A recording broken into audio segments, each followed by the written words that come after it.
Live from KSAT 12, Good Morning San Antonio starts right now. And a good morning to everyone out there. Hopefully you're off to a good Halloween as we get set to wrap up the work week as well, Steph. And I know a lot of folks are going to be looking forward to the weather and everything that's going to take place tonight. Yes, and it worked out. We've been wanting nicer weather for a long time, and it just worked out that it's happening on Halloween. And so, yeah, there's a lot of events to look forward to today. So go ahead and bring your goblins, ghouls, and your little monsters to Ingram Park Mall for a spectacular Halloween celebration. Okay, but that's not all. Families can also enjoy a safe mall-wide trick-or-treating along with a lot of fun activities like, here we go, axe throwing, face painting, and balloon twisting. This is all happening this evening from 4 to 6 p.m. Well, moving on to Councilwoman Misty Spears and the District 19, they are asking people to roll up your sleeves for a Halloween-themed blood drive. That's right. It's called the We Want Your Blood event happening later today. That's taking place. We want your blood. Like a little Count Dracula. Yeah, like Dracula. We want your blood. There you go, a little Transylvania in there. Yes, from 10 a.m. to 2 p.m. at the Frost Bank parking lot. Now, donors are encouraged to schedule appointments as well, but walk-ins are welcome if there is space. So costumes are also welcome, so go ahead and dress up, and all the donors will get a special Halloween treat as a thank you. Okay, and let's get to some other news here. I'll work on that accent for you there, Sarah. Yes, today is also the last day to vote early here for the upcoming election. And get this, so far more than 119,000 people in Bexar County have voted during early voting periods. So two propositions on the Bexar County ballot are Props A and Prop B, and whenever they are discussed, they have been presented as a pair. So one goes with the other, but what happens if there's a split result? So the rodeo indicated again this week that their plans would stay roughly the same. Prop A would fund a makeover of county facilities around the Frost Bank Center and pave the way for year-round rodeo-style events. Now, while Prop B would help pay for a new Spurs Arena downtown. So, okay, if you, the voters, approve Prop A, the head of the rodeo says that they will have some nicer facilities there on the rodeo grounds. Now, if that does not pass, then he's saying that they basically won't have some of those nicer facilities. They say that they will, while they might not attract some high-end events, they still plan to hold more year-round events there. Both get shot down. In that case, none of these plans go ahead. I mean, what's the plan then? Our plan will remain the same. Again, Which is year-round? I can't speak on behalf of the Spurs, Okay, right. but I would say I think it's pretty safe to say that they're not staying there. They publicly stated that. So we would begin planning on the year-round operations on our end on that lower level without the nicer facilities. They would roll out what their plans are in their due time when they're ready to tell us.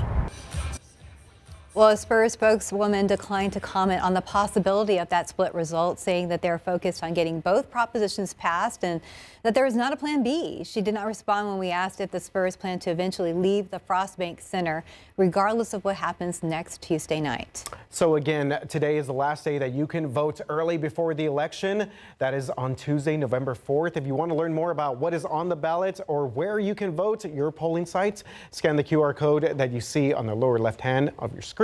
According to Bexar County, the Elections Department, these are some of the busiest and slowest polling locations across the entire county.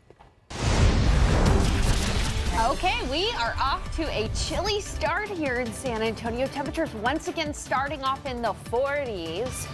Creepily cool out there. But later on today, we're going to have gorgeous weather this afternoon and really great weather for trick-or-treaters. I want to start by showing you the pollen count. Not too spooky, but a little bit on the creepy side. Molds are moderate. 960 and ragweed is low. Okay, here's a look at current temperatures. We're already starting to warm into the 50s around San Antonio after a morning low in the 40s, but it's still 37 in Kerrville, 39 in Bandera.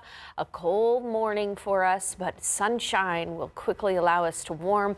By noon, we'll be in the upper 60s for the high today, 77. And then this evening, here's a look at that forecast for you trick-or-treaters. Temperatures are going to be right near 70 degrees around sunset. By 8 p.m., though, it will be fairly cool, nearer to 60 degrees. So quick cool down.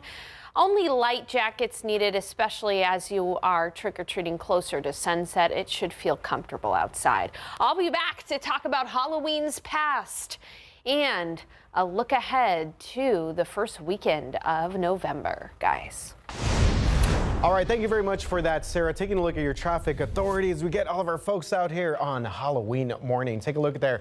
Frostbank Center traffic's looking good for our drivers on the east side of town. Another shot there. 35 and Division on the south side. So we are still in the process of clearing out 410 at Rigsby, where we did have a serious crash that we're about to discuss here in just a little bit. Also, 10 at De Zavala still have that accident on the access road 10 at De Zavala, and also one more incident in 90 at Medio Creek. So just be careful. Give yourself a little bit more time if you're headed out to some of these locations. Well, new this morning, a bicyclist was hit and killed by a car on the far east side. So as we just mentioned, this crash happened just before 7 a.m. on Highway 87 Rigsby, just past Loop 410. So TransGuide traffic page showed that there was a backup near South Foster Road.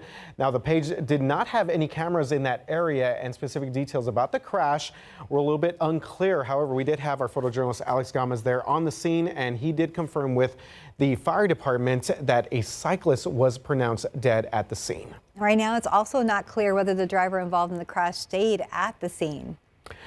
Okay, so we'll continue to follow that story, get you more information on KSAT.com. Well, this morning, the FBI has fired a special agent here in San Antonio connected to the probe into President Donald Trump. Well, Aaron Tapp, the special agent in charge of the FBI San Antonio office, was terminated. He had previously helped oversee investigations into Trump's efforts to overturn the 2020 presidential election. One of those probes focused on the fake elector scheme. Republicans have recently released FBI records showing details of that investigation and accused the FBI's leaders of political motives. Now, Tapp has been with the FBI for more than 20 years. His firing comes amid broader allegations of political figures or political purges within the agency. Well, today will be day 15 of the trial for 3 former San Antonio police officers accused of killing Melissa Perez. Incorrect information on the arrest affidavit has been at the center of testimony over the past couple of days or so. The lead detective in this case, Ronald Soto, took the stand for the 4th day in a row. In Soto's arrest affidavit, he wrote that Perez was near the hallway of her apartment when officers shot her. But body cam video from one of the officers shows that she was walking towards the officers with a hammer at that time. Well, testimony is expected to continue this morning. This is happening in about 10 minutes. So we are live streaming the trial, and you can watch it on all of our streaming platforms and also our website at KSAT.com. Now, recovery efforts are far from over in the Texas Hill Country. We all know this, but this morning we're getting a closer look at a renewed search in Ingram. So it's been nearly 4 months since the deadly July 4th floods, and this new attempt at recovery brings heavy machinery to Ingram's lake bed. Crews there are working in coordination with Kirk County. Now, a spokesperson with the Texas Division of Emergency Management confirmed that this is a search operation for the 2 missing people. That's right, and we will continue to follow that story there. Here's today's 9 at 9. Well, all eyes are on Monday after President Donald Trump called on the Senate to scrap the filibuster. This would let Republicans reopen the government without Democratic support. It also means passing funding with a simple majority, not 60 votes. Democrats want Republicans to extend Affordable Care Act subsidies first to stop premiums from rising. Millions fear their food stamp benefits could run out as soon as tomorrow. Meanwhile, several airlines are helping federal aviation workers affected by the government shutdown. United, American, and Delta are providing meals for air traffic controllers and other federal workers that are not getting paid. Now, Southwest is donating meals, drinks, and thousands of dollars to GoFundMe campaigns. Air traffic controllers, TSA agents, and other transportation workers are essential staff. They have to work during the shutdown, even without pay. The Trump administration is cutting the number of refugees allowed into the U.S. to 7,500 for the year. So this is a big drop from the 125,000 cap set by the Biden administration last year. The administration says the lower number is based on humanitarian concerns and the national interest. Refugee groups and Democrats have criticized the move. And this morning, Britain's Prince Andrew is no longer a prince. King Charles is stripping him of his titles and evicting him from Windsor. This follows years of controversy over Andrew's ties to Jeffrey Epstein. Virginia Giuffre, who accused Andrew of assault, died this year. Her family said that she broke her silence with truth and courage. Buckingham Palace expressed sympathy for all abuse victims. Sean Diddy Combs was transferred Thursday to Fort Dix, a low security federal prison in New Jersey. This comes after his conviction earlier this year for transportation to engage in prostitution. He was sentenced to just over 4 years and requested 4 digs for its drug treatment program and to be near family. So Combs has already spent 13 months in custody in Brooklyn, which counts as time served. His expected release date is May 8th, 2028.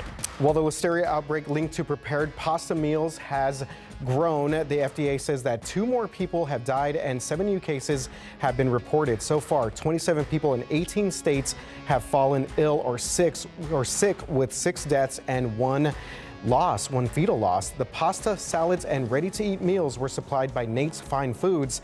They were sold at big stores like Trader Joe's, Sprouts, Kroger, and Walmart.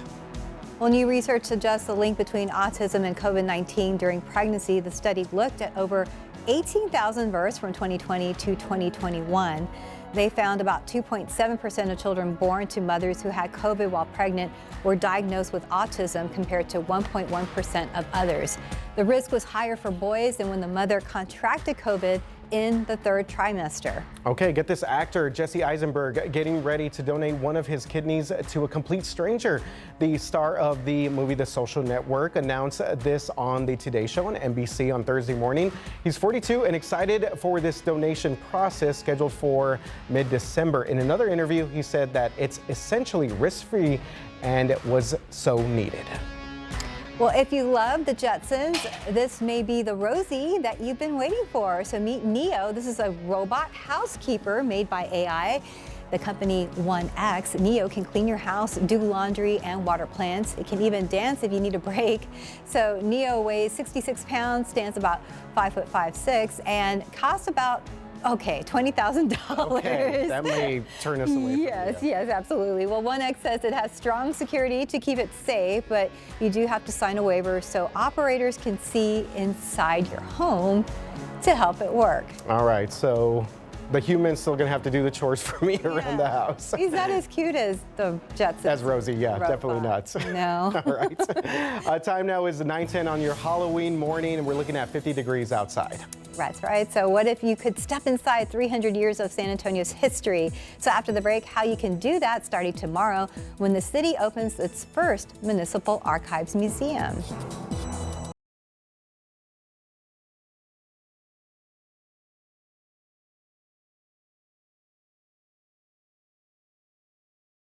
Well, 300 years of City of San Antonio's municipal history. That's what you will find at the very first Municipal Archives Museum, and it officially opens tomorrow. So this museum is located here at 719 South Santa Rosa Street. So most people know this building as the place for the city's vital records, where you could pick up a copy of your birth certificate. But the building also has city archives, and with this new museum there, San Antonio can now showcase the city's rich history to the general public. It kind of starts here with the early settlement, and then it goes in a timeline.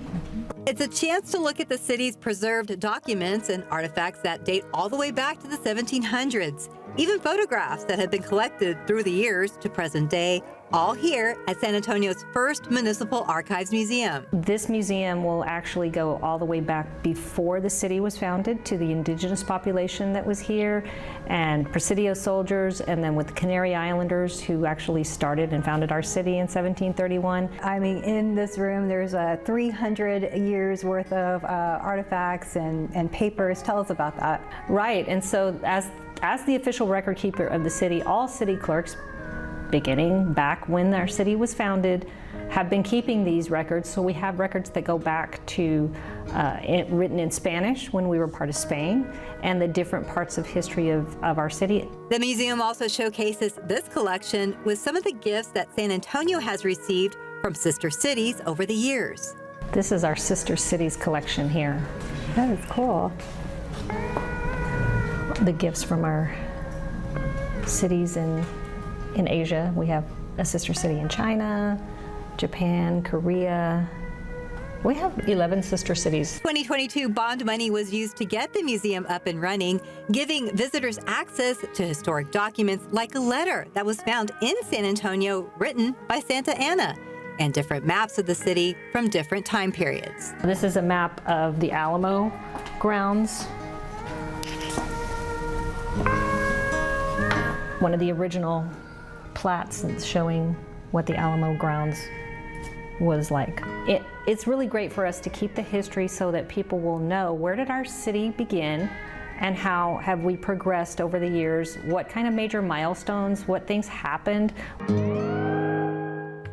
Well, again, this opens officially tomorrow with a ribbon cutting at 10 a.m. But during the week, when it opens by appointment only, so to schedule or visit Learn, you can check out the story on our website at ksat.com. All right, beautiful story there, Stephanie, as we learn more about our history here and our family history. Yeah, it's pretty and interesting. We're going to get a lot of kids trick-or-treating tonight. Yes, so a lot of fun. Exactly. I want to start with some spooky Halloween facts for you. Let's go ahead and take a look at Halloween extremes. We had our hottest Halloween just last year with a high of 90 degrees. And the coldest we ever were was Halloween back in 1993 with a morning low of 27. The rainiest was all the way back in 1896 when we had more than 1.5 inches of rain at the San Antonio International Airport. So what does this Halloween have in store? Our highs today are going to be very comfortable, right near 77 in San Antonio. And as for outside right now, we're already starting to warm up, but it is still chilly. It's 50 in San Antonio, 50 in Seguin, 45 in Floresville. It is only 46 degrees in Castroville and 47 in Canyon Lake. Nice and dry outside too. So looking at your KSAT 12-hour forecast, we're going to be at 68 by noon.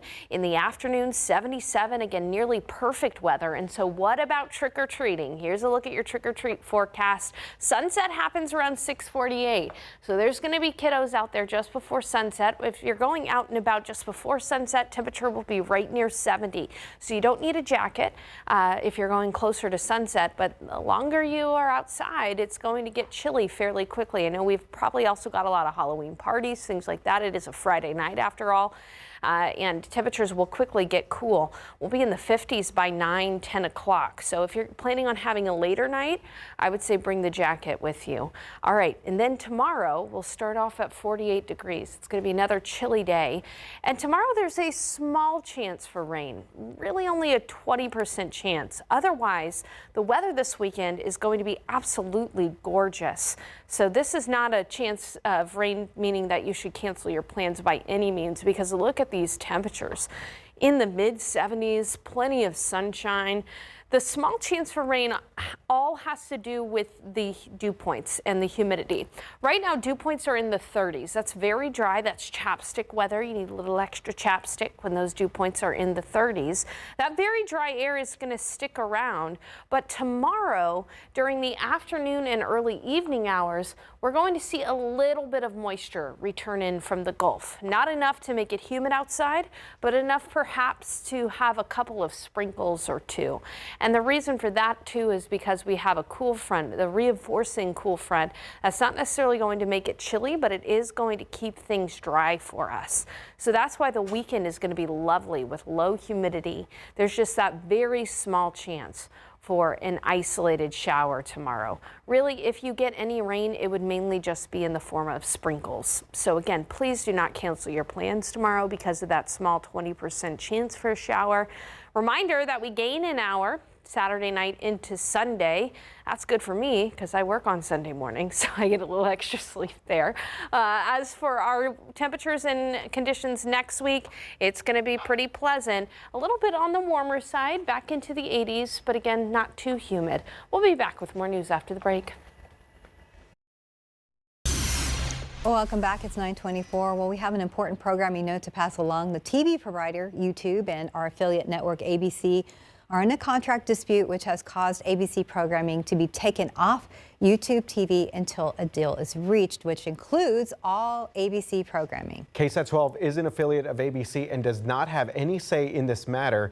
All of our newscasts continue to be streamed on the KSAT Plus app on your smart TV or mobile device. If you watch KSAT 12 on something other than YouTube TV, you are not affected. This does not affect any clips or shows from KSAT 12 that you watch on YouTube as well. As negotiations are ongoing, we will continue to keep you informed as this progresses.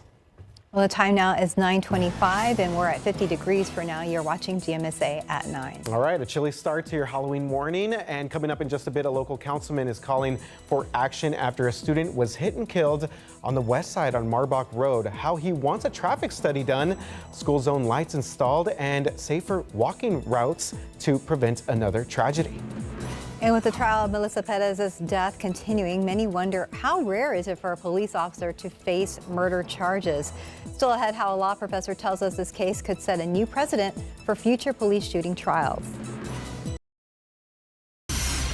Welcome back to GMSA at 9 o'clock. With the high-profile trial of the death of Melissa Perez continuing today, people have asked, how rare is it for a police officer to be charged with murder for something he or she did while on duty? Well, the quick answer is it's very rare. So we spoke with a St. Mary's law professor about this entire process, and she says that police officers kill 1,000 people every year in the United States, and that around 2% of those killings results in criminal charges. She said that fewer than 1% though lead to actual convictions.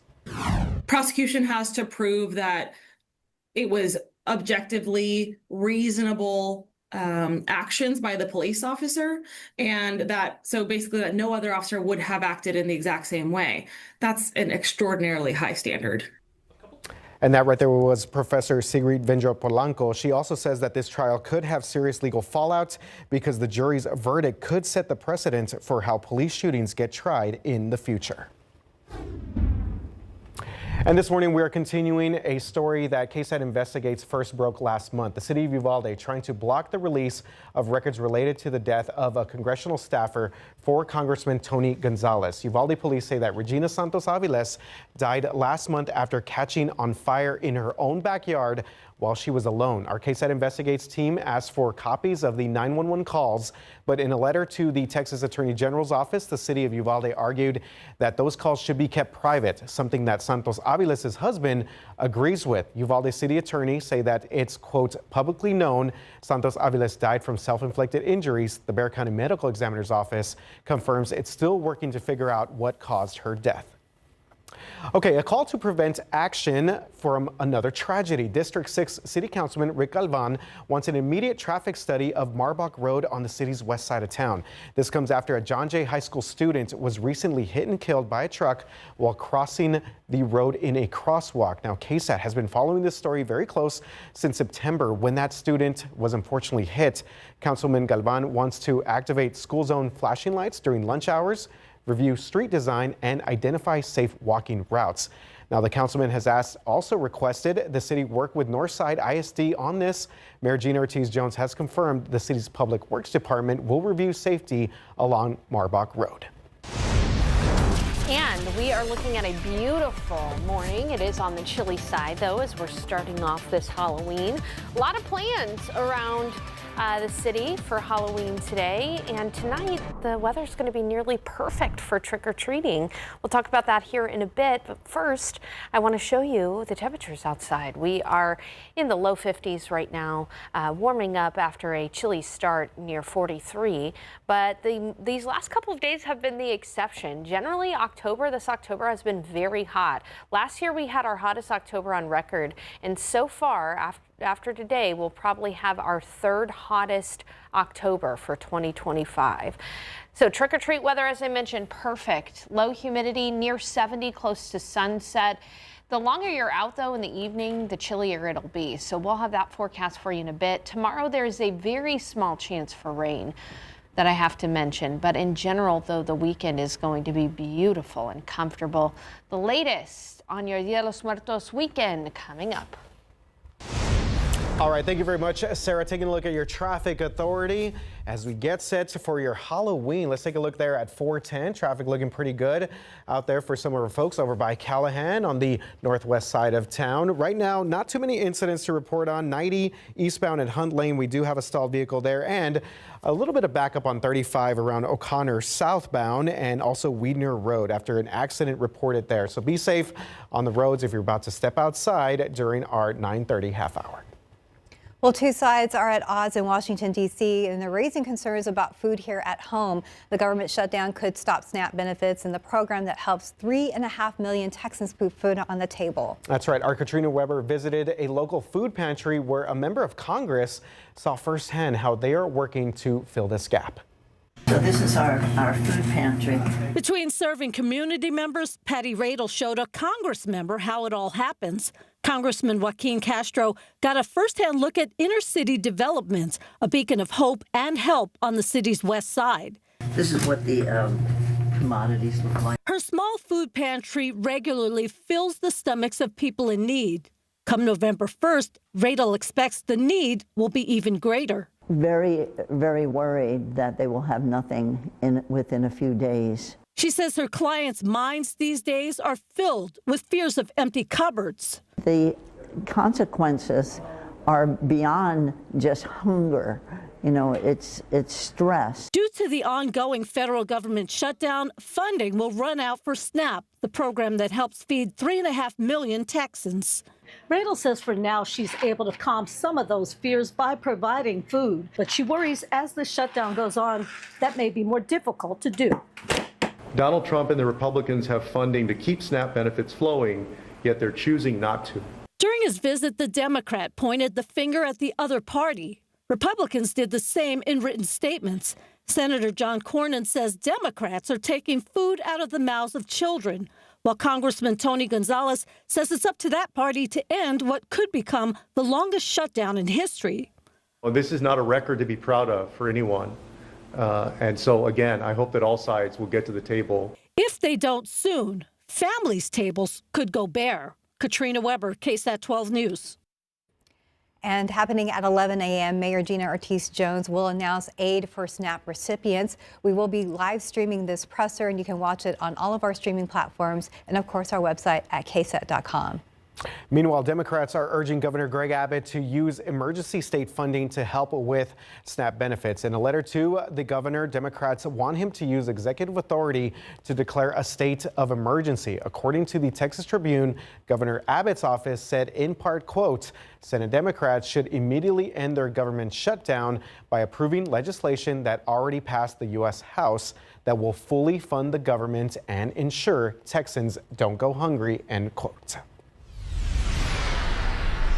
Well, this morning, one area man's home on the floodplain is standing on new heights in Center Point, and it's all thanks to a Center Point foundation called Annie's Helping Hands, who raised more than $17,000 for Mike Blackledge's home to be lifted another 3 feet.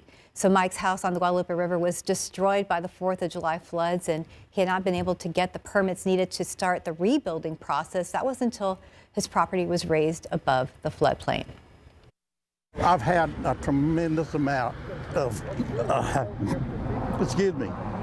community support, and it's been overwhelming at times.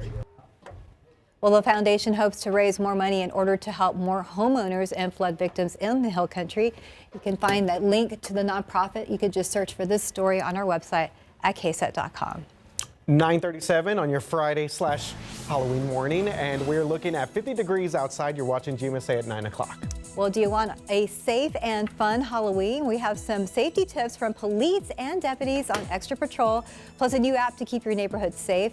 And also stay tuned for the best trick-or-treating neighborhoods. Dad, I can see. No, that's not us. That's somebody else's car. AMC Theaters are offering 2 scary screenings for 1 ticket. Hallow Road, starring Rosamund Pike and Matthew Rhys, and the darkly comic thriller Vincent Must Die. More info at HalloweenDoubleFeature.com. Stop looking backwards, David. But ladders is what we do next. An update on the Call of Duty movie. Paramount and Activision have a creative team for their live-action feature film based on the popular military video game franchise. Peter Berg, known for Deepwater Horizon and Patriots Day, will direct the movie and co-write it with Yellowstone and Landman creator Tyler Sheridan. I've been drinking beer for 40 years, and I never wished once that it tasted more like fruit. King of the Hill has at least a few more years in it. Hulu has renewed the adult animated series for its 16th and 17th seasons. seasons. Season 14 debuted in August, and season 15 is due out next year. In Hollywood, by way of Arlen, Texas, I'm David Daniel. All right, good to see Hank, Bobby, and Peggy back on Hulu. Yeah. All right, so we've been talking about Halloween. Obviously, the San Antonio Police Officers Association wants to make sure that every family has a safe and fun Halloween night. They are sharing simple but important tips to help kids and parents stay safe while trick-or-treating this Halloween. So first, walk safely, cross those streets only at corners and crosswalks, make eye contact with drivers, and also put away your cell phones to avoid distractions. So kids under 12 should always go with an adult, and older kids should stick with groups and stick to the well-lit areas. And when it comes to costumes, go ahead and choose ones that are easy to see.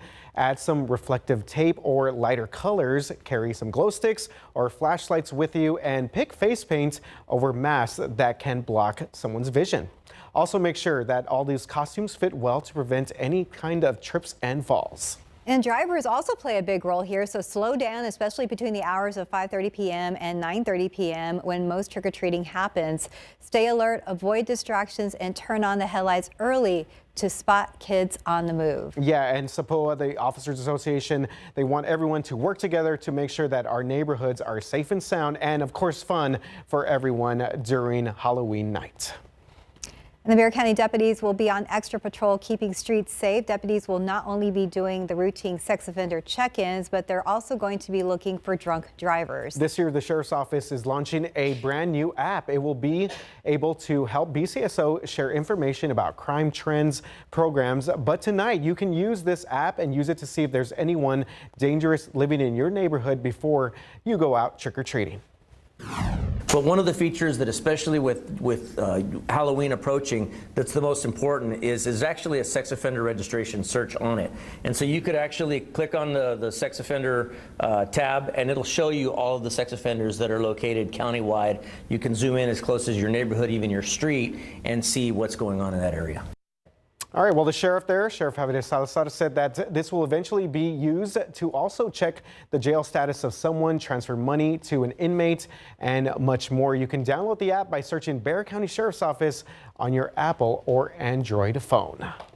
Well, how about being on the list of the best neighborhoods for trick-or-treating? All right. Yeah, interesting list that we were able to get here. We asked all of you guys out there in social media where we have some of the best candy, decorations, and of course the vibes. You got to have good Halloween vibes. And here are some of the neighborhoods that made our list according to you guys out there. That's right. So a lot of you said King William, which is near downtown, Windcrest, Popular, Stone Oak, Alamo Heights, and the Quarry area. Okay, we also have neighborhoods that are off of Babcock and UTSA on the northwest side. That's going to be Maverick Creek and also College Park. And don't forget about Olmos Park and Annabelle Ranch. I've never heard of that. I haven't either. Yeah, I wonder if that has anything to do with the doll. Okay. Right? So also don't forget Monte Vista, the Historical Association neighborhood just north of downtown, is also on that list. And it might be because of the wide streets. They do have wide streets there. I like trick-or-treating over there. The treats, and also because of the giant decorations. Yeah, look at those, some right there. There was a Jaws decoration. Looks like some pirates there. Ryan Reed is a homeowner there. He says that he bought about 100 pounds of candy. It's a lot of candy, yes, exactly, and expects anywhere from 300 to 500 trick-or-treaters tonight. Trick or treat and thank you, that goes a long way. Try not to drop wrappers. Every year we have to go around cleaning up candy wrappers. Don't run across the yards because most of these decorations have strings and stakes and wires to them, so it's kind of a tripping hazard. But beyond that, just bring a cool costume and good attitude and have fun.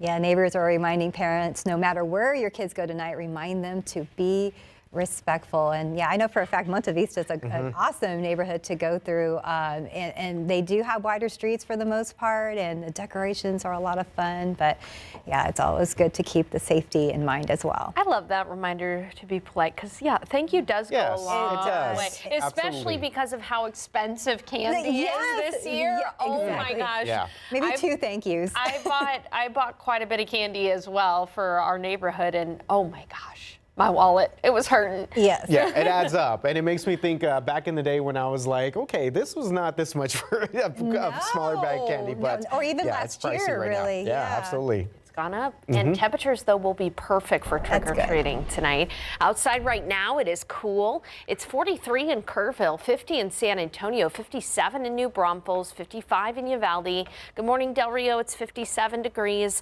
Yes, it's going to be a lovely day. We expect a high temperature in the mid to upper 70s, right around 4 o'clock. That's when we'll reach the high. But what about trick-or-treating tonight? So here's a look at your forecast. Okay, so for those who go trick-or-treating before sunset, temperatures will be comfortable in the 70s, right near 70 degrees. Even by 7 p.m., just after sunset, still in the 60s.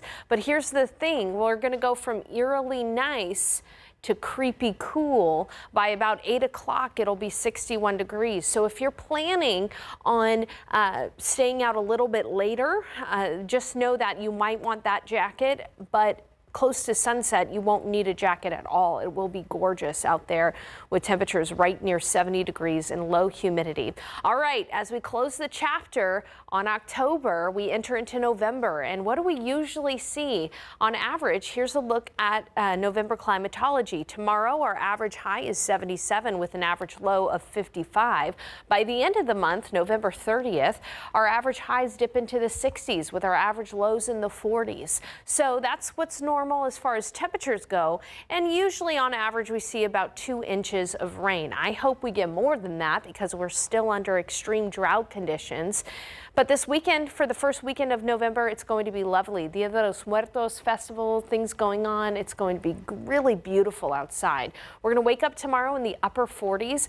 A high temperature tomorrow is 76. There is a very, very small rain chance tomorrow, but definitely not enough to cancel any plans because outdoors it's going to be lovely outside. Just a little bit more clouds and maybe a couple of sprinkles at times for some folks. And then by Sunday, it's going to be completely sunny once again, and we'll see a high temperature in the 70s. So an absolutely gorgeous weekend for us. Why do we have that small chance for rain tomorrow? I'm showing you a look at the clouds and radar across the nation. We've got high pressure system kind of really in charge here. It's very cool across all of the United States, really with the exception of Florida. Miami's at 70 degrees, Brownsville's at 70 degrees, but really we are dealing with a pretty cool and typical fall forecast. Very dry air is in place. That's why we're cool. But tomorrow we're going to have somewhat of a moisture return. Very, very low, not enough to really feel humid outside, but enough that maybe 1 or 2 sprinkles could happen. And that's about the only chance for rain because we're going to have another front move through tomorrow in the evening, and that's going to reinforce that dry air and allow for us to have again a beautiful Sunday. So putting everything together for you as far as our rain chance goes tomorrow, 20% chance throughout the day, maybe a sprinkle or 2. Do not cancel outdoor plans. You're not going to want to cancel those plans because the weather is absolutely beautiful.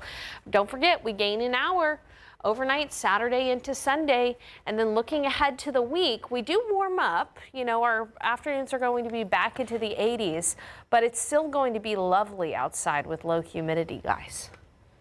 We've been asking for it for a long time, so I'm glad it happened on this weekend, on this day. Absolutely. You're a big Halloween fan. Yes, yes. Yeah. And ready. I know. I love it. I love She's been wearing these earrings for the past month. Yeah, since October 1st. Exactly. So do you get a little sad when Halloween's over? I do. I know some people are like ready to move on to Christmas. which is good too, but yeah, I do get a little sad, so it takes me a while to put out my Christmas decorations. This weekend would be a good weekend to do it. That is true. I think a lot of people are on board with that, and of course our friends at SA Live, they are always celebrating Halloween, and it's almost time for their Halloween special. It's just a few minutes away now. Yeah, that's right. So let's see what they have in store for us. Any sort of spooky surprises this year?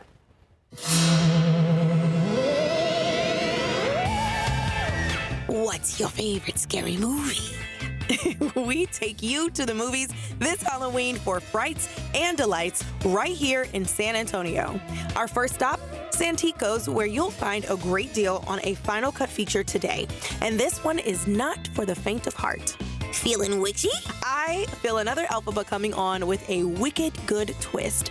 And we fall into the set of Practical Magic too. Well, sort of. It certainly was a magical wine and charcuterie spread. We are dying to show you these spellbinding party ideas. Stranger Things has nothing on Stranger Bites. If you love gory treats, you're going to love what this San Antonio baker has in store for you. And these treats are terrifyingly delicious too. Plus, last-minute costume ideas for trending characters, including the K-pop demon hunters.